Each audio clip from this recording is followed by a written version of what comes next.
Assalamualaikum warahmatullahi wabarakatuh. Waalaikumsalam warahmatullahi wabarakatuh. Bismillahirrahmanirrahim. Alhamdulillahilladzi ja'ala al-'ida li'ibadihi al-mu'minin wa khatama bihi shahra as-siyama lil-mukhlisin وجعل في طاعته عز الدنيا والآخرة للطائعين وفي معصيته ذل الدارين للعاصين والصلاة والسلام على أشرف الأنبياء والمرسلين وعلى آله وأصحابه المجاهدين الطاهرين أما بعد. Saudara-saudara kaum muslimin rahimakumullah,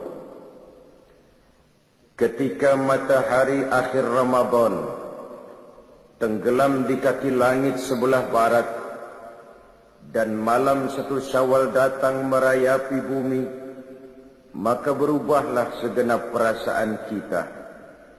Duka berganti suka, sedih lenyap datang gembira. Kita kumandangkan kegembiraan dan kebahagiaan ini melalui ucapan takbir dan tahmid yang menggema bersaut-sautan dari rumah yang satu ke rumah yang lain, dari masjid yang satu ke masjid yang lain, bahkan dari kampung yang satu ke kampung yang lain. Pertanda rasa syukur kita yang tiada terhingga kehadirat Allah yang Maha Esa dan Maha Kuasa. Selama Ramadan, sebulan penuh lamanya kita telah menempuh satu perjuangan yang sangat berat. Lebih berat daripada perjuangan mengangkat senjata menghancurkan musuh yang nyata. Lebih berat daripada perjuangan dengan hanya mengorbankan sebagian kecil dari harta yang kita miliki. Itulah perjuangan mengendalikan nafsu, menghadapi musuh yang tidak nampak oleh pandangan mata zahir, tetapi yang justru berada di dalam diri kita masing-masing. Kita kibarkan panji-panji kemenangan dan bendera kejayaan melalui ucapan takbir dan tahmid tadi, pertanda rasa syukur kita setelah sebulan berpuasa, melatih diri, membina takwa, mengharap ridho. Banyak di antara kita umat Islam terlalu berpegang kepada kulit luar saja di dalam merayakan Idul Fitri atau Lebaran ini. Kita ukur Lebaran itu dengan pakaian baru, baju baru, sepatu baru, dan sebagainya. Padahal kegembiraan paling utama di dalam merayakan Idul Fitri itu tidak lain oleh karena kegembiraan kembali kepada fitrah, bersih, suci, seperti bayi baru dilahirkan oleh ibunya. Tidak berdosa kepada Allah lantaran sudah dibersihkan oleh pelaksanaan ibadah kita sepanjang bulan Ramadan. Oleh karena itu, hakikat daripada merayakan Lebaran tidak hanya sekedar terletak pada pakaian dan baju yang serba baru, tapi lebih kepada jiwa yang baru, yang ditempa, digojlok dan dibina oleh pelaksanaan ibadah puasa sepanjang bulan Ramadan. Berhasilkah ibadah itu kita laksanakan, akan banyak bergantung dan terlihat kepada tingkah laku kiprah kehidupan kita sesudah bulan Ramadan. Lalu apa yang kita lakukan di malam pertama Syawal ini setelah ditinggalkan oleh bulan Ramadan, memasuki hari raya Idul Fitri? Pertama, kewajiban mengeluarkan zakat fitrah. Yang wajib mudhayyaqnya itu berlaku sejak terbenam matahari akhir Ramadan sampai sebelum orang kembali dari melakukan solat Idul Fitri. Kita memahami bahwa salah satu fungsi puasa merupakan pendidikan untuk menanamkan kepekaan sosial yang pada gilirannya akan menumbuhkan kesetiakawanan sosial. Dengan ikut merasakan lapar dan haus, kita mengerti bagaimana tidak enaknya penderitaan orang-orang miskin, saudara-saudara kita yang mengalami kesulitan. Di situ tersentuhlah hati untuk hidup tidak hanya bagi kepentingan diri sendiri saja, tapi mau melihat, membantu, menolong mereka yang benar-benar memerlukan pertolongan. Adalah tidak mungkin melatih dan mendidik orang cinta kepada fakir miskin hanya sekedar lewat penataran, simposium, kongres, seminar, dibacakan makalah, dibicarakan tentang penderitaan dan kesulitan orang-orang miskin, tapi yang pidato orang kenyang semua, rasanya kepekaan sosial tidak lalu tumbuh karenanya. Islam dengan konsep puasanya seolah berkata, rasakanlah lapar haus, enak atau tidak. Kalau kau tahu lapar haus tidak enak, laparmu sebentar, hausmu sekejap. Jika maghrib datang, lapar itu hilang, haus itu lenyap. Bagaimana saudara-saudaramu muslimin yang terkapar di kolong-kolong jembatan, yatim piatu yang merintih kelaparan, tiap hari merasakan seperti itu tanpa tahu kapan hidup dan nasibnya akan berubah. Janda-janda tua punya anak banyak, hidup pun miskin, perlu uluran tangan. Dan itu direalisir dengan kewajiban mengeluarkan zakat fitrah yang tujuannya diantaranya adalah untuk membersihkan jiwa kita. Setelah ditempa dan digojol oleh pelaksanaan ibadah Ramadan, masih dibersihkan lagi dengan pembayaran zakat fitrah. Kemudian setelah zakat kita tunaikan, memperbanyak takbir. Adapun isi daripada takbir yang kita agungkan, yang kita kumandangkan di malam takbir itu, di malam pertama 1 Syawal itu, di antara inti isinya adalah La ilaha illallah wa la na'budu illa iyyah mukhlishina lahuddina walau karihal kafirun. Tidak ada Tuhan selain Allah. La na'budu illa iyyah, kami tidak akan menyembah kecuali hanya kepada Allah. Mukhlisin, ibadah itu kami lakukan kepada Allah ikhlas semata-mata karena mengharap ridha Allah. Meminjam istilah Rabi'atul Adawiyah, ibadah tidak kita kerjakan karena mengharapkan surga dan tidak pula karena takut kepada neraka, tetapi semata-mata karena rasa cinta kepada Allah Subhanahu wa ta'ala. Itu tingkat keikhlasan yang diajarkan oleh Rabi'atul Adawiyah. Kalau seseorang rajin beribadah cuma karena mengharapkan surga, barangkali kalau tidak ada surga, bubar ibadahnya. Kalau seseorang melakukan ibadah cuma karena takut kepada neraka, barangkali kalau tidak ada neraka, juga orang tidak akan melaksanakan ibadah. Tapi kalau semata-mata oleh karena rasa cintanya kepada Allah, itulah tingkat keikhlasan yang tinggi adanya. Tidak ada Tuhan selain Allah. Kami tidak akan menyembah kecuali hanya kepada Allah sepenuh keikhlasan. Dikala miskin kita menyembah Allah, dikala menjadi orang kaya kita juga tetap menyembah Allah. Dikala kita orang biasa kita menyembah Allah, dikala kita naik punya jabatan dan kedudukan kita pun tetap menyembah kepada Allah. Bukankah sebagian besar kita menyembah Allah hanya dalam saat-saat kritis? Dikala kita merasa sedang perlu pegangan, objek seret, rezeki macet, muka pucat, pikiran empet. Dikala itu kita merasa perlu menyembah Allah. Tapi apabila diberikan pintu rizki yang luas, maka dalam sekejap kita lentur, luntur. Dan ini pernah disindir Allah dalam Al-Quran.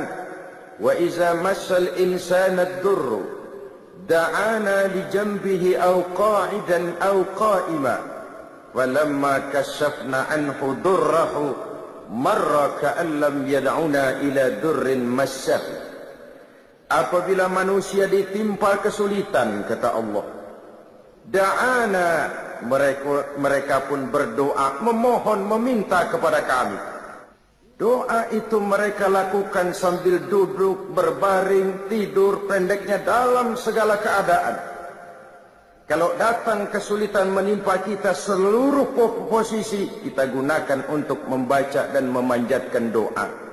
Tetapi kata Allah, falamma kasyafna anhu durrahu, manakala kesulitan yang menimpa mereka telah kami hilangkan, manakala awan hitam yang menaungi mereka telah kami singkirkan, marra ka'an lam yad'una ila durrin massahu, mereka pun berjalan dengan sombongnya, seolah-olah sebelumnya tidak pernah bermohon dan meminta kepada kami.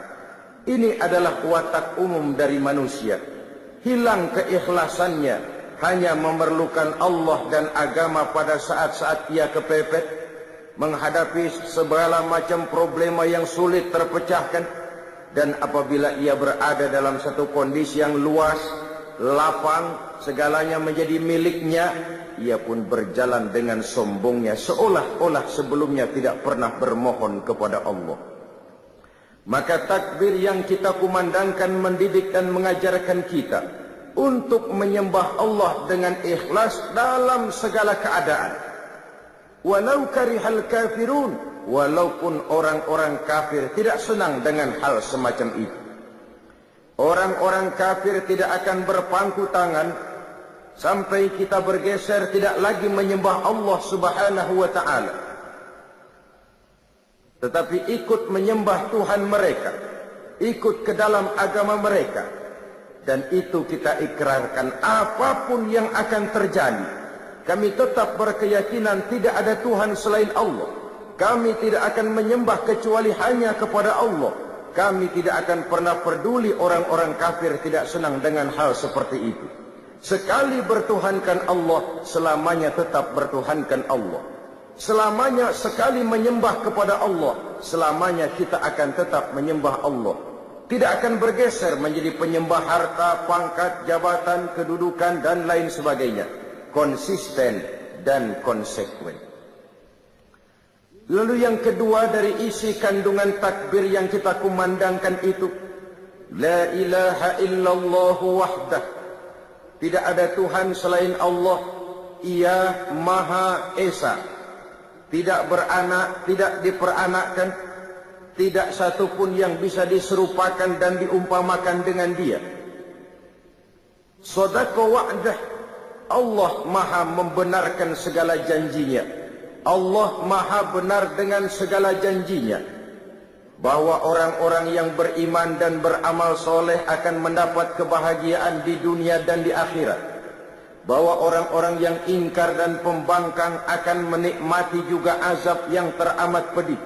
Allah Maha benar dengan segala janjinya, tidak pernah sedikit pun Allah akan ingkar janji. Bahwa orang baik-baik akan ditempatkan di surganya, dan bahwa orang-orang jahat akan ditempatkan di nerakanya. Itulah janji Allah dalam kehidupan ini.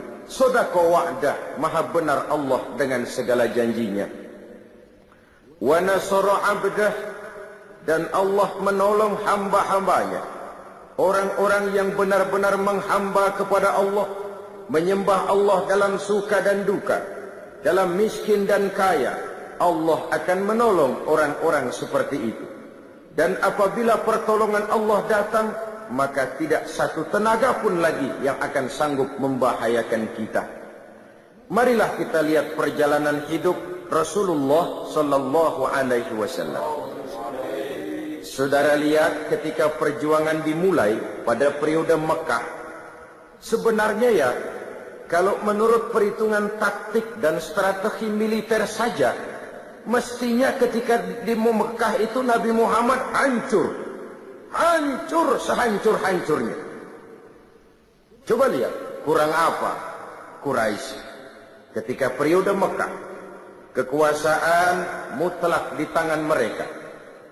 Kurang apa? Itu yang namanya Abu Jahal, Abu Lahab, Abu Sufyan. Segala daya dan dana mereka kerahkan. segala kekuatan dan kemampuan mereka curahkan untuk menghancurkan Nabi. Sejak diteror mental dan fisik, difitnah, dicaci maki, dilontari kotoran unta, dikucilkan di kampung bernama Syi'ib, sampai terjadi kemufakatan untuk membunuh Nabi, terjadi kemudian peristiwa hijrah. Kalau menurut perhitungan otak mestinya hancur, ternyata tidak hancur. Itu jelas ada faktor X. Dan faktor X itulah yang kita istilahkan dengan nasrum minallah, pertolongan dari Allah subhanahu wa ta'ala. Tidak mungkin, kata kita. Mana bisa menurut kebiasaan. Impossible, kata rasio. Tapi kalau Allah menghendaki, rasanya tidak ada yang tidak mungkin kalau Allah sudah menghendaki. Nasara abdah, Allah menolong hamba-hambanya. Menolong dengan hamba-hambanya ini jangan terpisah. Allah menolong hamba-hambanya, orang yang dengan konsekuen menyembah kepadanya dikala suka dan duka, selalu dalam pertolongan Allah. Oleh sebab itu, oleh seorang ulama kita diajarkan untuk takut kepada tiga. Allahumma inni akhafu minka, wa akhafu mimman yakhafu minka, wa akhafu mimman la yakhafu minka. Ya Allah, saya takut kepadamu. Ya Allah, saya takut juga kepada orang yang takut kepadamu. Ya Allah, saya juga takut kepada orang yang tidak takut kepadamu. Orang yang takut kepada Allah, kita takuti orang seperti itu. Kenapa? Orang yang takut kepada Allah, dia dekat dengan Allah. Orang seperti ini selalu ditolong Allah. Dia kalau kita sakiti memang tidak mungkin melawan. Barangkali akan lebih banyak mengalah. Tapi Allah akan menolongnya. Artinya kalau orang yang takut kepada Allah itu kita takut apanya? Kita takut kualatnya. Takut kepada Allah. Takut juga kepada orang yang takut kepada Allah. Yang ketiga, kita juga takut kepada orang yang tidak takut kepada Allah. Takut apanya? Takut sialnya. Sialnya itu yang bakal nular. Orang kalau sudah tidak takut kepada Allah, tidak ada norma. Orang yang seperti ini mengundang murka Allah. Kalau Allah murka, bencana datang. Kalau bencana datang, kesulitan tidak hanya menimpa orang-orang jahat. Orang-orang yang baik pun akan terkena juga jadinya. Karena itu yakinlah kita, selama melaksanakan ibadah Ramadan, kalau bukan pertolongan Allah, sulit sekali berjuang mengendalikan nafsu. Kalau bukan karena pertolongan Allah, sulit menahan lapar dan haus di tengah dikeliling kita banyak makanan dan minuman. Kalau bukan karena pertolongan Allah, berat melaksanakan sholat tarawih, mengeluarkan zakat dan lain sebagainya. Nasara abdah, Allah maha menolong hamba-hambanya. Wa a'azza jundah, dan Allah memuliakan tentaranya.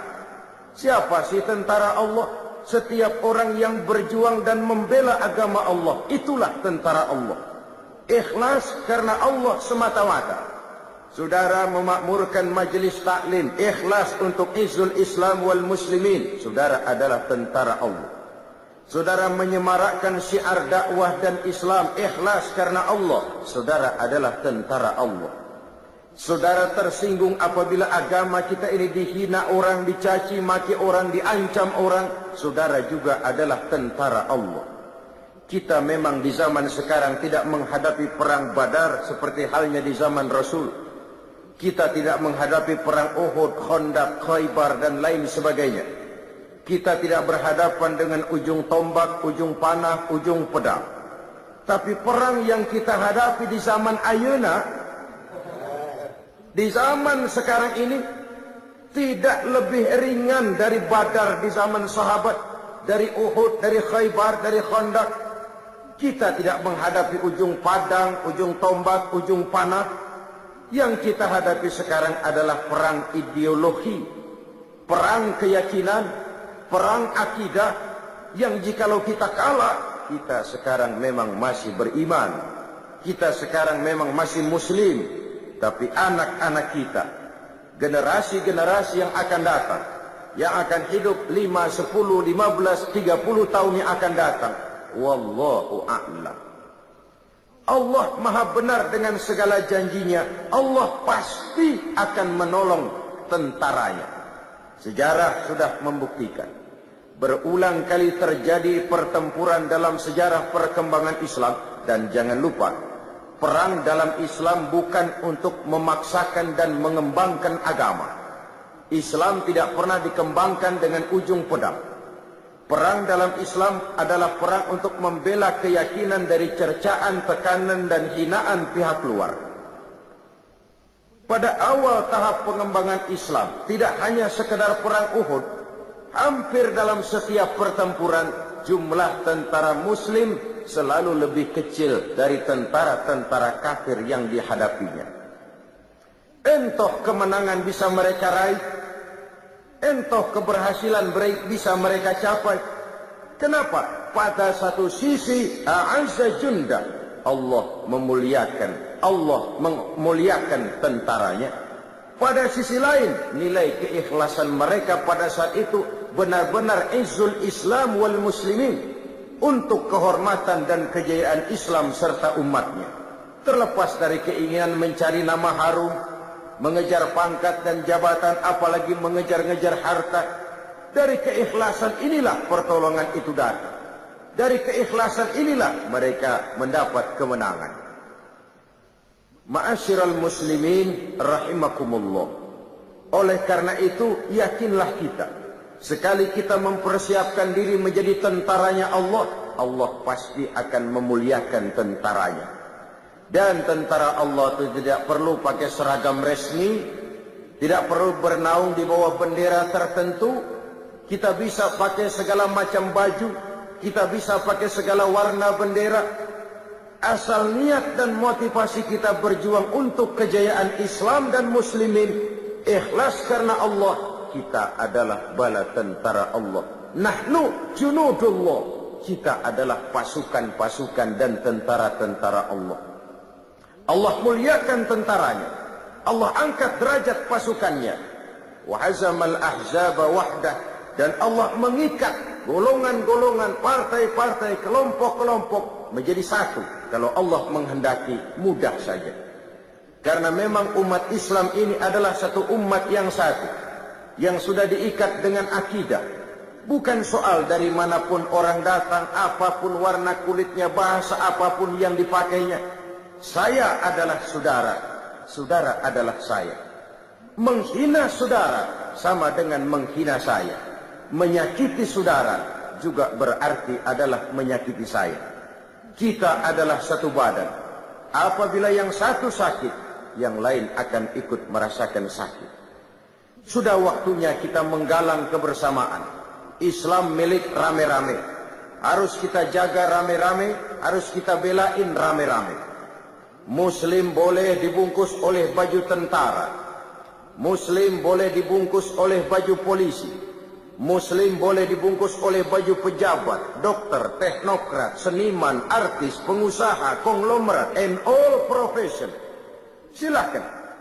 Tapi baju apapun saja yang membungkus badannya, jiwa dan semangat Islamnya tidak boleh luntur oleh baju yang membungkus badannya, lalu mampu menjalin kebersamaan. Dia sanggup berkata, saya camat, tapi saya Muslim. Saya jaksa, tapi saya Muslim. Saya polisi, tapi saya Muslim. Saya gubernur, tapi saya Muslim. Dia bangga dengan nilai keislamannya. Sekarang kan umumnya terbalik orang ngomong. Iya, Islam sih Islam, tapi kan gua kan camat. Iya, Islam sih Islam, tapi gua kan jaksa, gua kan bupati. Terbalik. Saya bupati, tapi saya Muslim. Mau apa? Saya polisi, tapi saya Muslim. Mau apa? Baju boleh berbeda, lambang dan bendera boleh beraneka warna, kaos dan jaket silakan tidak seragam. Tapi jikalau Muslimlah kita adalah satu badan. Harus saling memperkuat satu dengan yang lainnya. Marilah kita menjadi tentara-tentara Allah. yang siap bukan hanya sekedar mengorbankan harta, tenaga, pikiran, waktu, bahkan nyawa ini pun jikalau memang diperlukan, bismillah, lillah, siap kita berikan untuk izzul Islam wal muslimin ini.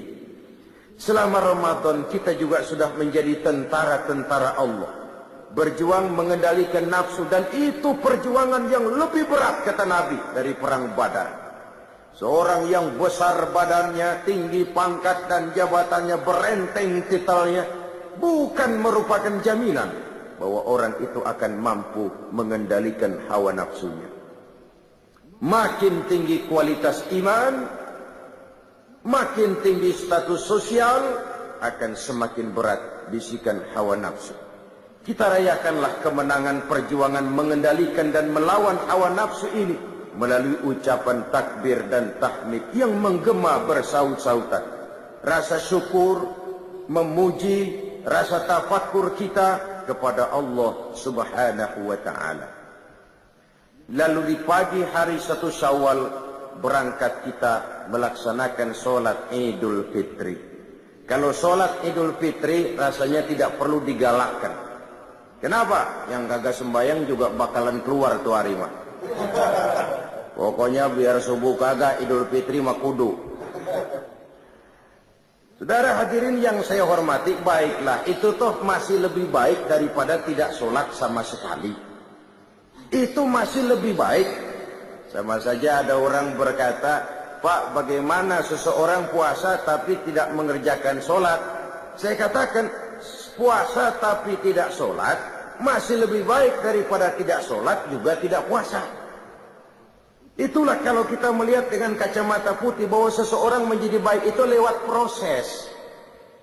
Tidak bisa orang dari salah kepada soleh dengan hanya sin salabim abragdabra. Ya walaupun kalau hidayah datang bisa saja, tetapi secara umum itu harus melalui proses. Dan prosesnya tentu bertahap, step by step. Taruh katalah dia belum senang sholat 5 waktu, tapi kalau Idul Fitri kan getol. Iya dah, Idul Fitri dah. Biarin dah, dandan habis-habisan, mandi juga pakai air kembang. Pakai keris keraton. Membelain Idul Fitri, padahal cuma sekedar sholat sunnah saja. Tapi baiklah, karena dari segi syiar ini pun baik. Apalagi dilaksanakan di lapangan, di tempat-tempat terbuka. Sehingga baik sekali kalau ada musola-musola kecil bikin panitia gabungan dilaksanakan di satu tempat. Ini kadang-kadang satu RW ada 15 musola, 15-15-nya bikin sembahyang ini. Main gengsi-gengsian. Pokoknya langgar gua kalau kagak bikin id kagak sah. Sono bikin, sini bikin, akhirnya perang speaker. Tinggal orang bengong mau sembahyang kemana. Akan lebih baik kalau dikoordinir, merupakan satu tempat yang luas yang lebih menyemarakkan syiar. Inilah umat Islam. Kami ada, kami hadir, dan kami punya eksistensi. Saudara hadirin, ma'asyiral muslimin rahimakumullah. Kita laksanakan sholat Idul Fitri di awal hari pertama pada bulan Syawal itu. Disinilah kebahagiaan itu mencapai puncaknya. Dan apabila sholat Idul Fitri itu sudah selesai, maka bubarlah kita untuk bersilaturahmi dengan sesama saudara-saudara kita. Apa yang kita lakukan setelah usai sholat Idul Fitri? Bermaaf-maafan di antara sesama kita. Kenapa itu kita lakukan? Sebab dengan pelaksanaan ibadah Ramadan, bersihlah diri kita di hadapan Allah. Jikalau ibadah puasa kita benar, kita kembali bersih seperti bayi baru dilahirkan oleh ibunya.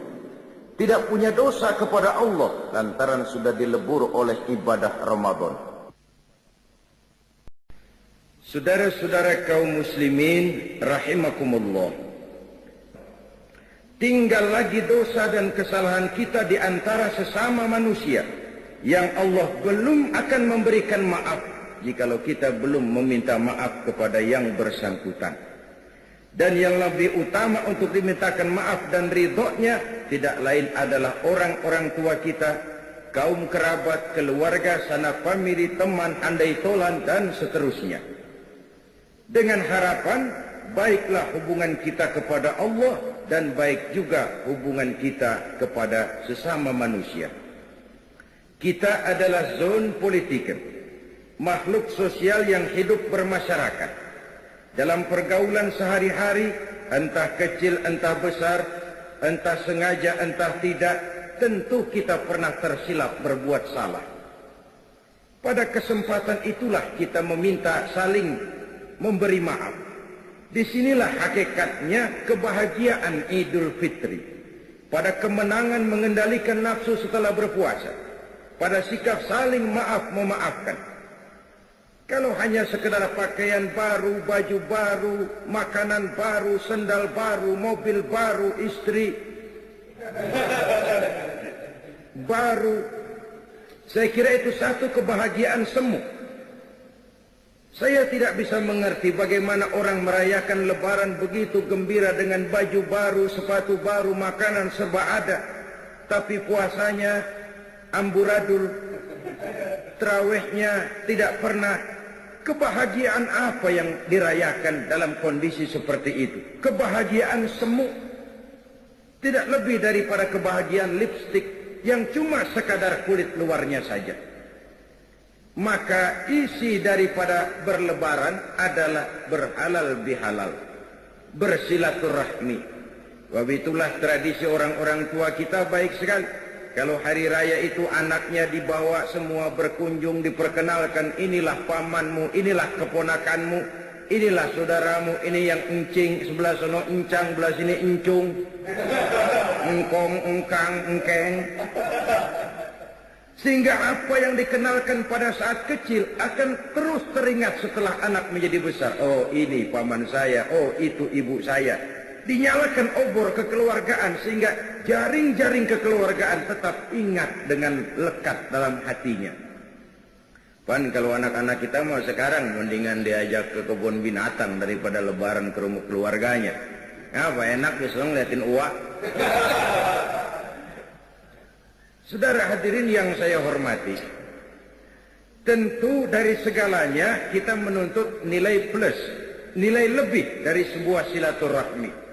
Untuk itu Rasulullah Sallallahu Alaihi Wasallam pernah mengajarkan ada 3 sifat utama yang merupakan nilai lebih dari kehidupan seorang muslim, yaitu an tu'tiya man haramaka wa tasila man qata'aka wa tuhsina ila man asa'a ilaika.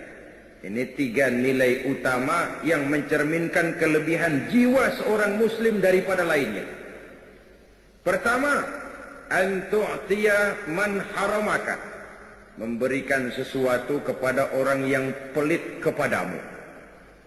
Ada orang kita tahu banget pelit banget sama kita, dari luar negeri pelitnya. 17 setan. Apanya aja susah. Pelitnya luar biasa. Kalau mau banda orang rakus banget. Tapi kalau dia sendiri buat keluar dah buntut gasiran bener. Sedikit pun nggak mau keluar. Kita tahu ini orang bakhil, pelit, kikir, medit, koret, buntut gasiran.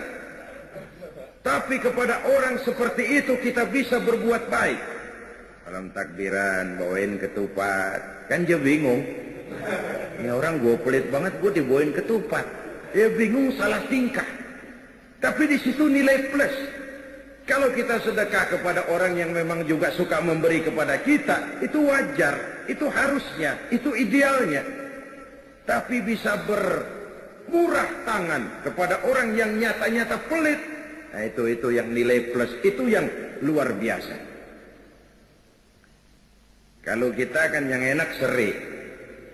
Lo gampar dah, gue tabok. Pas itu harga bandrol. Dan itu juga tidak tertutup peluang begitu, sebab Quran mengajarkan wa jazaa'u sayyi'atin sayyi'atun misluha. Balasan satu kejahatan adalah kejahatan yang seimbang. Tapi ayat ini masih bersambung. Faman afa, barang siapa yang memberi maaf, wa aslaha, dan mencari jalan damai, wa ajruhu 'ala Allah. Itu yang terbaik dan itu yang akan mendapat pahala dari Allah. Memberikan kepada orang yang bakhil. Yang kedua, wa tasila man qata'aka, bersilaturahmi dengan orang yang memutuskan hubungan denganmu. Wah, ini kan susah banget ini. Orang marah sama kita, kita mau biasa aja, tetap datang, tetap silaturahmi. Karena itu Nabi mengajarkan dua orang muslim apabila bertemu, yang terbaik adalah yang lebih dulu memberi salam. Biar dia mudaan, asal lebih dulu memberi salam, itu yang lebih baik ketimbang yang tua. Kita kan kadang-kadang sok gengsi, pengen tahu lu salam ke gani, kalau lu diem gua antepin aja dah. Bukan begitu yang diajarkan Nabi. Wa khairuhum allazi yabda'u bisalam. Apabila dua orang muslim bertemu, yang terbaik di antara keduanya yang lebih dahulu memberi salam. Bersilaturahmi dengan orang yang memutuskan hubungan dengan kita. Nyata-nyata dia marahin kita, dia benci kita, dia keselin kita. Kita menganggap nggak ada apa-apa deh. Lagian kalau orang keselin kita, kita pikirin ampun. Ya Allah, gua diginiin, bengek dah. Mati aja dah. Lebih baik kita anggap nggak apa-apa. Lebih baik kita anggap itu hal yang wajar. Ya, hidup seakan-akan nggak punya musuh, itu memang berat. Walaupun nyata sekali banyak orang yang memusuhi kita tanpa alasan yang benar, tapi disitulah kelapangan jiwa itu. Keluasan hidup ini. Hidup akan lebih banyak bergantung kepada bagaimana cara kita mengatasinya kok. Satu persoalan yang kecil kalau kita anggap dia besar, kita gede-gedein, lah jadi gede. Tapi satu persoalan yang besar kalau kita hadapi dengan tenang, tegar, insya Allah tidak akan membawa dampak yang tidak kita inginkan. Hidup akan banyak bergantung kepada cara bagaimana kita mengatasinya. Bersilaturahmi dengan orang yang nyata-nyata marah sama kita. Yang ketiga, nilai plus itu, nilai tambah itu, wa tuhsina ila man asaa ilaika. Engkau berbuat baik kepada orang yang berbuat jahat terhadap dirimu. Nah, ini kan susah banget ini. Nah, orang jahatin kita, kita kudu baik sama dia. Tapi disitulah nilai plus itu. Dan suasana Syawal, suasana Idul Fitri, suasana Lebaran, satu suasana di mana sangat memungkinkan kita untuk mencari nilai plus seperti ini. Ditambah oleh satu dialog, satu hari ketika sedang kumpul dengan para sahabat, baginda Rasulullah Sallallahu Alaihi Wasallam pernah bertanya, "Atadruna manil muflis?" Saudara-saudara, tahukah saudara-saudara siapa orang muflis? Orang bangkrut, orang sial, orang yang tidak beruntung itu siapa? Macam-macam jawaban sahabat. Di antaranya ada yang jawab, "Ya Rasul, al-muflisu fina man la dirham lahu wa la mata." Menurut pendapat kami ya Rasul, orang sial, orang bangkrut, orang yang tidak punya dirham, tidak punya uang, tidak punya harta. Ini jawaban sebagian sahabat, dan kayaknya ya begini jawaban sebagian besar orang sekarang. Siapa yang banyak duit? Raja. Yang nggak punya duit? Selamat bengong. Apalagi udah dekat lebaran kayak begini, orang udah pada kalap. Yang mau pulang mudik, yang pegawai negeri, gajinya kecil, anaknya banyak, polanya ngebet. Konsentrasi ibadah mulai buyar. Begitu jawaban sahabat dan begitu jawaban banyak orang. Uang adalah raja.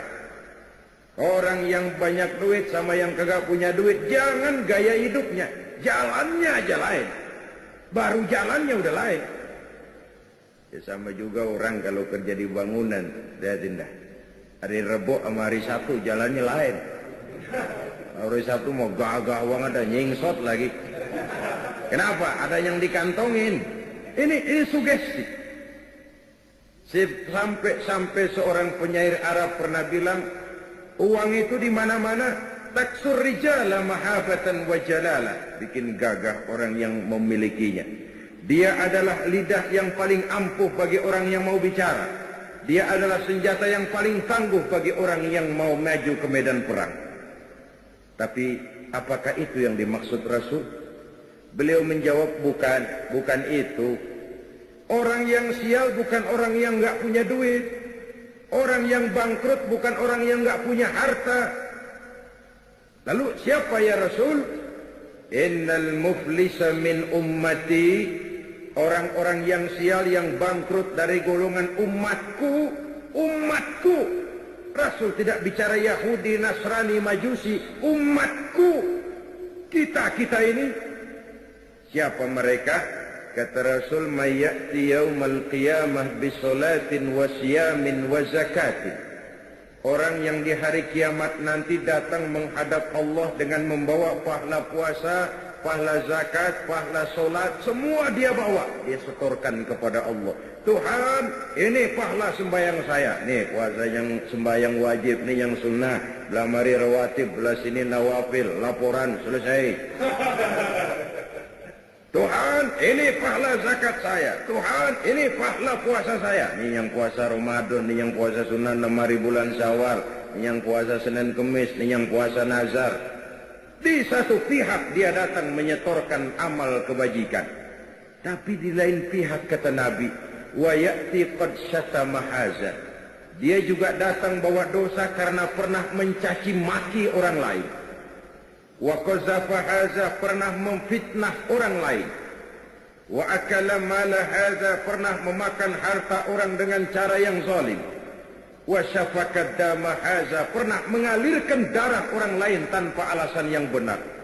Kalau ini yang terjadi, di satu pihak datang membawa pahala kebaikan, di lain pihak datang membawa dosa karena menyangkut urusan manusia, apa yang terjadi? Lagi enak-enak dia laporan, Tuhan nih pahala sembahyang saya nih. Datang orang dari sebelah kirinya, ntar dulu Tuhan. Apa mas? Ini orang memang benar tukang sembahyang.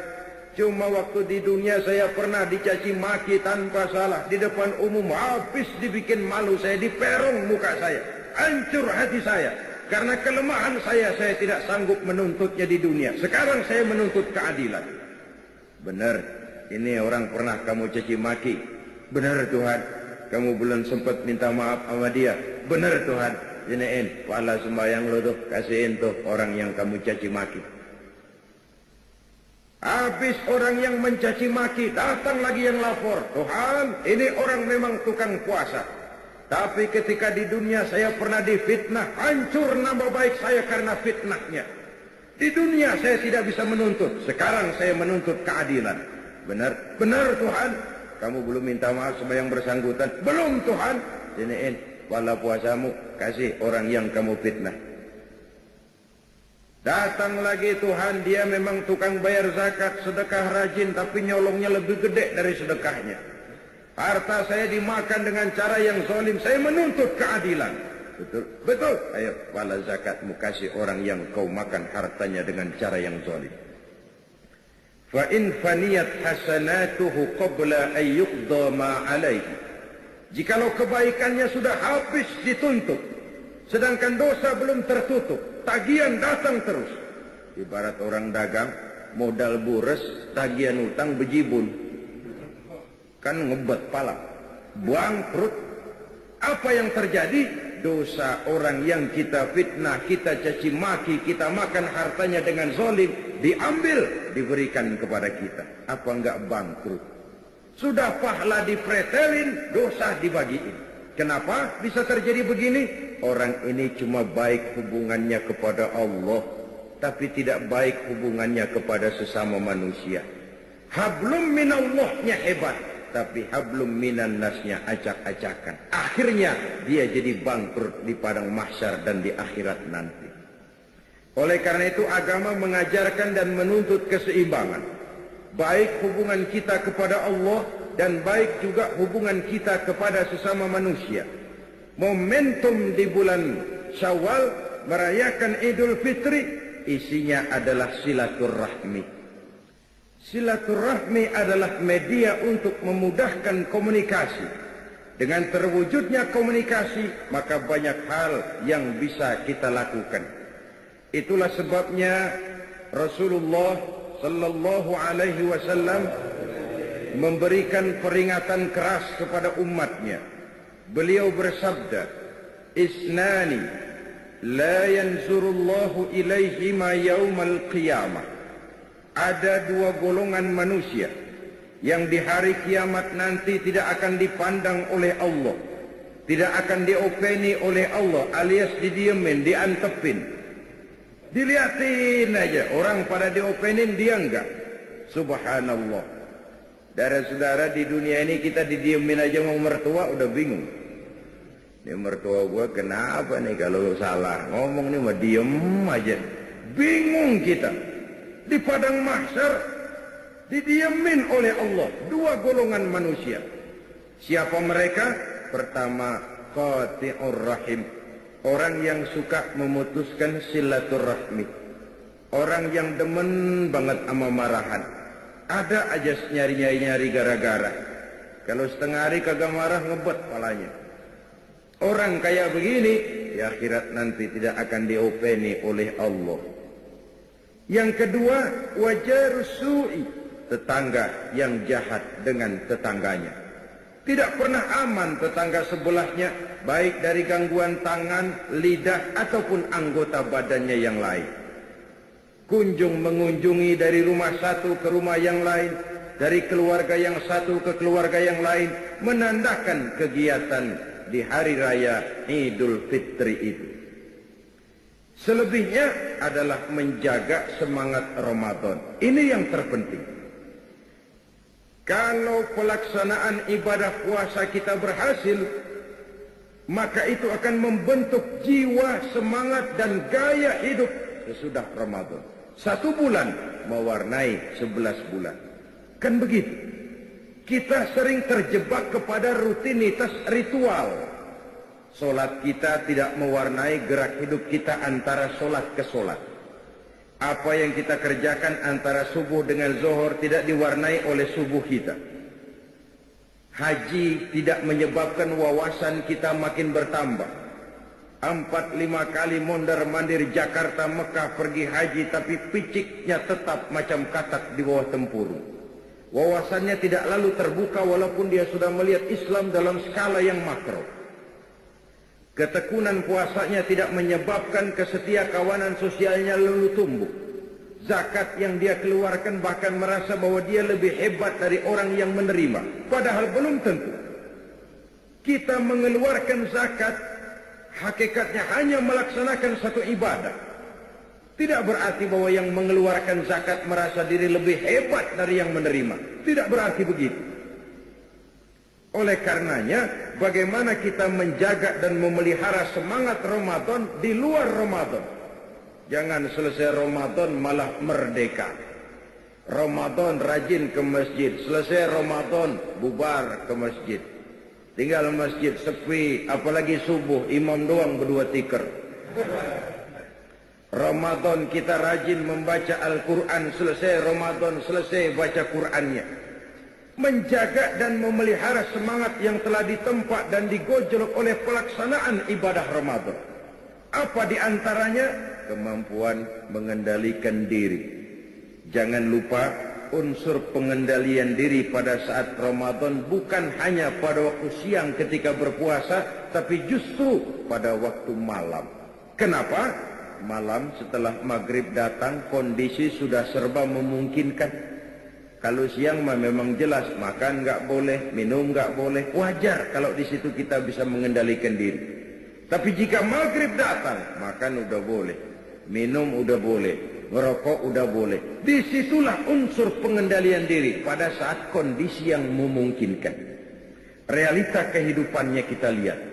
Banyak orang yang bisa memulai sesuatu dengan baik, tapi sedikit yang mengakhirinya dengan baik. Memulai dengan sesuatu dengan baik itu penting, tapi mengakhirinya dengan baik itu jauh lebih penting. Sebab yang akhir itu yang akan sangat menentukan. Itu yang dalam bahasa agama disebut dengan husnul khatimah. Lahir sebagai santri, dibesarkan di tengah keluarga santri, dididik secara santri. Begitu remaja merantau ke kota besar, kena angin kota besar celeng, tenggelam di lembah maksiat, noda dan dosa, mabuk tiap malam, zina, hobi, judi, enggak karu-karuan. Dikala itu ajal datang merenggut nyawa. Itu yang disebut su'ul khatimah, jelek pada akhirnya. Sebaliknya tidak mustahil ada bajingan lahir di tengah keluarga buajing, dididik dan dibesarkan secara bajingan, masa remajanya enggak karu-karuan, masa mudanya habis di tempat kelabu. Tapi satu saat hidayah datang, dia taubat dengan sebenar-benarnya, berurai air matanya dikala sujud menghadap Allah. Disesalinya segala dosa dan perbuatannya yang telah lalu. Dia berjanji tidak akan mengulangi lagi. Dikala kondisi seperti itu, ajal datang merenggut nyawa, dia mendapat husnul khatimah, baik pada akhirnya. Bukankah puasa membentuk stabilitas temperatur batin, agar seseorang tidak hanya bisa memulai sesuatu dengan baik, tapi juga bisa mengakhirinya dengan baik? Apa gunanya mulanya doang pahlawan, belakangannya jadi maling? Lebih baik maling duluan, tapi belakangan diakui sebagai pahlawan. Kayak Robin Hood, kayak Pitung. Itu Pitung kan maling, itu Pitung. Cuman yang dia rampok penjajah kaya, tuh harta dibalikin kepada orang miskin. Oleh penjajah dia dimove, diisukan sebagai perampok, tapi oleh rakyat dia dianggap sebagai pahlawan. Mendingan dianggap maling baru kemudian jadi ternyata pahlawan, ketimbang disanjung sebagai pahlawan besar, pemimpin besar, ternyata belakangan maling besar. Memulai sesuatu dengan baik itu penting, mengakhirinya dengan baik itu jauh lebih penting, dan puasa mengarahkan kita ke sana. Lalu sikap hidup sesudah Ramadan, sabar, ulet, dan tahan uji. Itu kan gemblengan puasa. Biar lapar melilit perut, biar haus mencekik tenggorokan.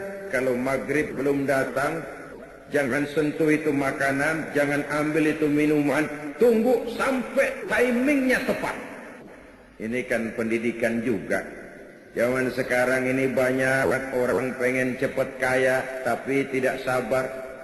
Akhirnya menghalalkan segala cara, renten ditenggak, orang lain ditipu, judi jadi kerjaan sehari-hari, tuyul dirawatin. Pengen cepat naik pangkat, tapi nggak sabar, akhirnya jilat atas, injek bawah, sikut kiri kanan, nggak peduli teman jadi lawan, lawan jadi teman, yang penting pangkat naik. Pengen cepat terkenal, tapi nggak sabar bikin yang aneh-aneh. Kan orang sekarang mah pakai pepatah Arab tuh, bul ala zamzam fatu'raf katanya. Kalau pengen cepat ngetop, kencingin aja sumur Zam-Zam. Bakal terkenal ke seluruh dunia, terkenal gilanya. Artinya apa pepatah ini? Kalau pengen cepat terkenal, bikin yang aneh-aneh, yang orang lain kagak kerjain tuh kerjain dah. Perkara pantas nggak pantas nomor 18, yang penting ngetop dulu. Dicari yang aneh, baju yang paling aneh yang bagaimana nih, jauh bikin. Rambut yang paling aneh yang bagaimana nih, buntut tikus, jauh bikin. Ini sepatu yang paling aneh yang bagaimana, ngikut, mau pantas kek, mau kagak kek, urusan nanti. Yang penting ngetop aja dulu. Puasa melatih kita sabar. Hidup ini cuma nunggu giliran. Di balik musibah selalu ada hikmah. Cuma mata kita yang sering tidak bisa menerima kenyataan, tidak mengerti rahasia di balik sesuatu. Hidup cuma sekadar nunggu giliran. Ada saat datang, ada saat pergi. Ada yang lahir, ada yang mati. Sekarang dia miskin, esok dia naik ke atas memegang peranan. Hari ini dia di atas, lain hari dia turun ke bawah. Wa tilkal ayyamu nudawiluha bainan nas. Hari itu kami putar di antara manusia. Hidup beredar seperti roda pedati. Makanya kata orang-orang tua dulu, kalau lu lagi sehat, kudu ingat-ingat bakal sakit. Kalau sakit, kudu ingat-ingat bakalan sehat. Kalau hidup, kudu ingat-ingat bakalan mati. Kalau kaya kudu ingat-ingat bakalan miskin. Kalau nggak ingat begitu, kita akan terjebak akhirnya jadi Fir'aun kecil. Yang kaya berusaha sekuat tenaga agar jangan sampai jatuh miskin. Yang sudah punya kedudukan berusaha sekuat tenaga agar tidak turun-turun.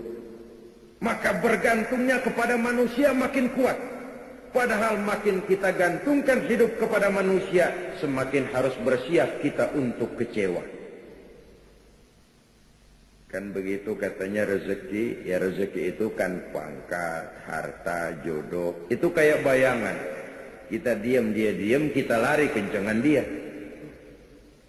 Sehingga orang sering mengeluh, dasar yang bukan rezeki, ubek-ubek kagak dapat, begitu gua diam orang bawain. Itu yang namanya misteri. Oleh karena itu sabar, ulet dan tahan uji. Tidak mudah putus asa, tidak mudah tidak mudah frustasi, lapang jiwa, luas pandangan, dan selalu husnuzon, baik sangka kepada Allah subhanahu wa ta'ala. Itu sebabnya Nabi pernah menjamin, ajaban li amril muslim, inna amrahu kullahu lahu khair. Aku heran urusan umat Islam ini. Segala persoalan baik bagi dia kalau dia nggak salah terima. Itu aja kuncinya. Kalau dia miskin, dia berkata, alhamdulillah kita miskin. Mudah-mudahan di akhirat nanti pemeriksaannya kagak lama-lama kayak orang kaya. Nah kan enak itu. Nah miskin apaan yang mau dikebet, emang yang mau diperiksa kagak. Tapi kalau dia kaya, alhamdulillah saya diberikan amanah harta. Mudah-mudahan harta ini bisa menunjang ibadah saya kepada Allah. Dalam posisi kaya, alhamdulillah. Dalam posisi miskin, alhamdulillah. Ajaban li amril muslim, inna amrahu kullahu lahu khair. Aku heran urusan orang Islam. Semua perkara bisa jadi baik bagi dia kalau dia nggak salah tanggap, kalau dia nggak salah terima. Mampu melihat hikmah di balik musibah. Sabar, ulet, dan tahan uji. Lalu sikap mental sesudah Ramadan menjadi manusia yang ikhlas, berbuat tanpa pamrih. Kenapa? Karena puasa memang ibadah abstrak.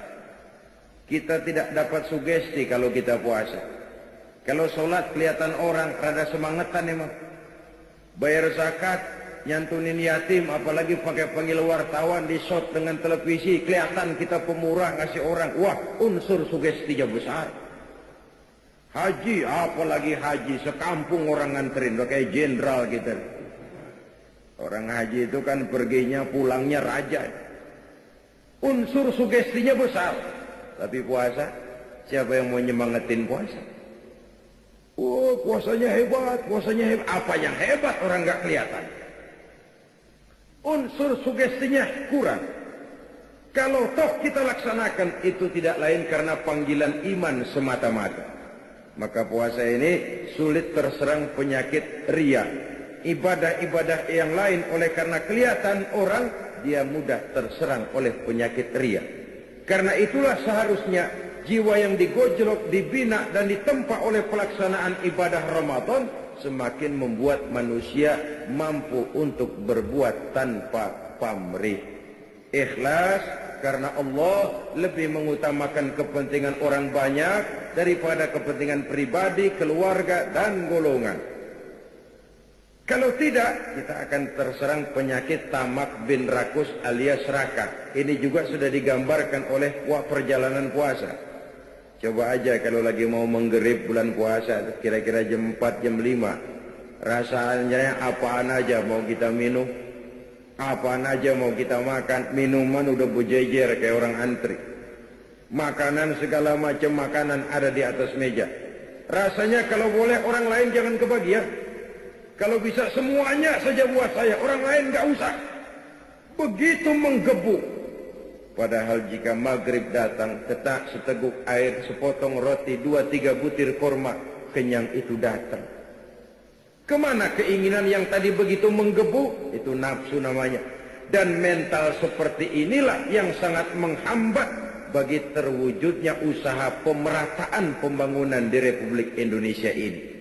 Sehingga kue-kue pembangunan itu tidak terbagi secara merata. Yang di atas gede, ke bawah kecil, kecil, mikin netes, mikin dikit. Kenapa? Akibat adanya mental tamak bin rakus alias rakah. Orang lain nggak boleh kebagian. Oleh puasa kita dididik untuk sederhana. Kenapa? Karena kita menyadari bahwa kalau sudah kena seteguk air, sepotong roti, 2-3 butir kurma, kenyang itu datang. Nafsu memang tidak pernah kenal puas, tidak pernah kenal cukup, dan tidak pernah kenal berhenti. Memperturutkan hawa nafsu sama saja dengan minum air laut. Semakin diminum, semakin haus tenggorokan, semakin kering tenggorokan dibuatnya. Oleh karena itu, marilah kita rayakan Idul Fitri ini dengan saling berhalal bihalal, bersilaturahmi, bertakbir, dan menjaga semangat Ramadan untuk kita terapkan di luar bulan Ramadan. Semoga arah hidup kita makin lurus dan jiwa semangat perjuangan kita dijaga dan dipelihara oleh Allah Subhanahu wa taala, dan akhirnya kita termasuk dalam golongan minal aidin al faizin, orang yang kembali kepada fitrah dan beruntung lantaran telah berhasil berjuang mengendalikan hawa nafsu setelah berpuasa sebulan penuh di bulan Ramadan. Ini saja yang dapat saya sampaikan pada pertemuan kita kali ini. Terima kasih banyak atas segala perhatian. Mohon maaf atas segala kekurangan. Jumpa lagi pada pertemuan lain insyaallah. Usikum wa nafsi